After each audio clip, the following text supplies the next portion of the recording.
Mga kabiday, sa magandang oras sa lahat, welcome po sa akin channel. Ito, magandang pag-usapan po, ito hong naging desisyon po mga kabida ng Office of the Solicitor General dito ho sa petisyon na inihain po ng magkapatid na Duterte, Diyan ho sa Korte Suprema patungkol ho doon sa habeas corpus petition, Dito ho sa post po ng Inquirer.net, nag-inhibit po mga kabida ito pong Office of the Solicitor General na i-represent po yung Marcos admin, Marcos government.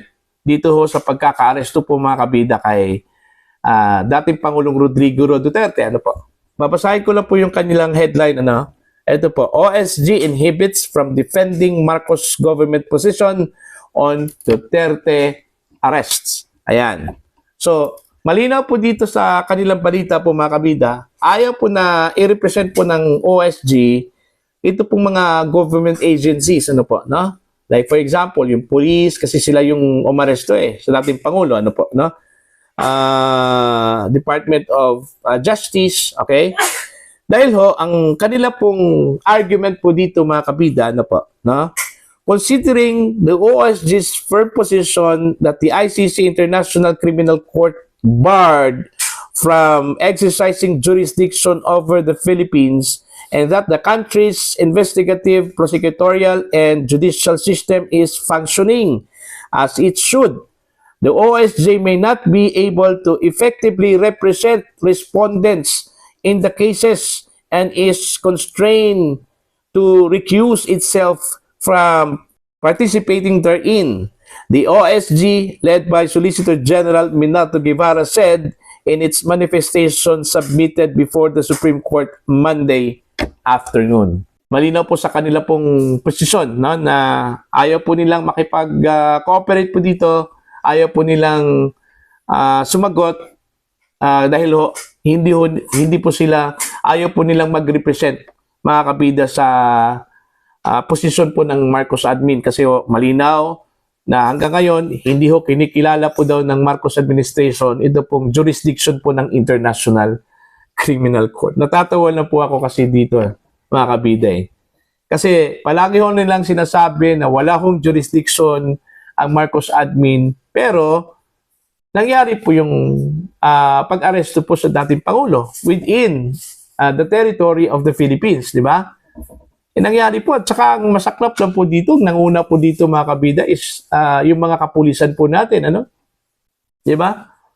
Kung hindi ho kinikilala ng Marcos administration yung jurisdiction po ng International Criminal Court, bakit po hinayaan po ng gobyerno na pumasok po dito yung inatasan po ng ICC, Ito po Interpol, na hulihin po yung ating dating Pangulo. Yun yung malaking tanong po dito, kung ang argumento po ng gobyerno, wala na po sa jurisdiction ang ICC dito sa Pilipinas kasi out na po tayo since 2019, di ba? Bakit hinayaan po ng gobyerno po ng Pilipinas na manghimasok dito sa Pilipinas yung ICC? Although, palaging sinasabi po ng Marcos administration, particularly ni Pangulong Marcos, na hindi po tayo nakikipag-ugnayan sa ICC. Kasi wala na po tayo, hindi na po tayo miyembro. Pero yung kaniyang salita, iba doon sa action po ng gobyerno, Diba? Iba yung action po ng gobyerno. Kaya nakakalito po, ano ba talaga kuya? Ano ba talaga yung posisyon po natin, Kasi palagi nilang sinasabi na we are just cooperating with the Interpol. Kasi meron po tayong commitment sa Interpol. Kahit na po meron po tayong commitment sa Interpol, since yung warrant of arrest na dala po ng Interpol ay galing po sa International Criminal Court, di ba? Pareho pa rin yun. Di ba? We are still cooperating with the ICC. Parang ganun yung labas Di ba? Sinasabi po natin na hindi po tayo nakipag-cooperate sa ICC. Tapos yung warrant na inisyu po ng ICC sa Interpol inonor po natin. Diba? Ano ba talaga yung totoo dito, Diba? Magkaiba yung salita doon sa actions na nakikita po natin, mga kabida. Kaya nga, hindi po natin masisisi na baka po darating po ang araw na mag-desisyon na lang po itong korte na i-release o i-dismiss po yung kaso po ni Digong kasi ho, on the grounds of technicalities. Ano? Diba? Posible yun. Na on the grounds of technicalities, kasi po, yun nga, out of jurisdiction eh. Oh. Pwedeng questionin yan. Pwedeng gamiting argumento po yan ng kapo po ng dating Pangulo. Ito, malinaw naman sa mga sinabi po ng mga opisyal po ng gobyerno ng Pilipinas na hindi po nila kinikilala ang jurisdiction ng ICC.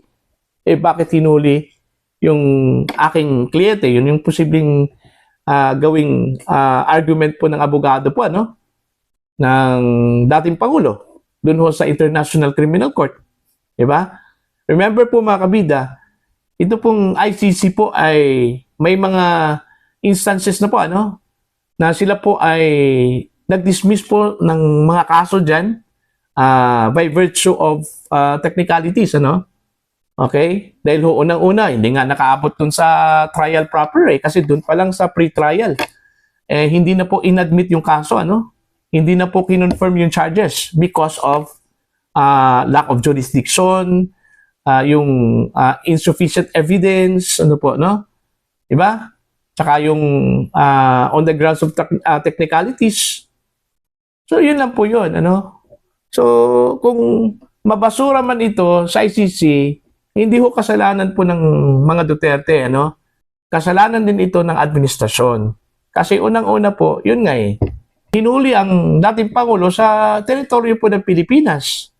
At ang masakit lang po dito, ang naging instrumento po para mahuli po yung dating Pangulo ay yung mga pulis po natin, kapulisan po natin. Although alam po natin mga kabida na sumusunod lang po ito sa mga utos, ito pong ating mga kapulisan. Ano po? Wala po tayong question dyan, ano? Pero yun nga, yung actions nga magkaiba doon ho sa mga salita, sinasabi po ng mga opisyal po natin sa pamahalaan. Ayan. Hindi yung consistent, ano? Conflicting, mga kabida. Okay? Kaya ito, ayaw pong mag-represent po ng OSG po dito. Di ba? Kasi ho, malinaw po daw sa kanila pong guidelines na hindi na po tayo miyembro po ng ICC, wala pong jurisdiction po yung ICC po dito, ano? Diba? So, yun po. By the way, yung habeas corpus pala mga kabida na petition po ng magkapatid na Duterte, ano?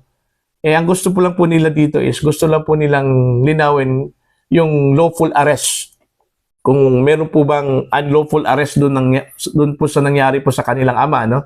Yun yung gusto po nilang malaman at gustong mapakinggan mula sa Korte Suprema doon ho sa kanila hong petisyon, ano? Okay? Kung ang pagpapatupad po daw ng warrant of arrest laban po sa kanya pong kanilang ama ay lawful po ba yun o hindi, ano? Yan yung basic na tanong po doon ho sa petition for habeas corpus, ano? Diyan sa Korte Suprema mga kabida.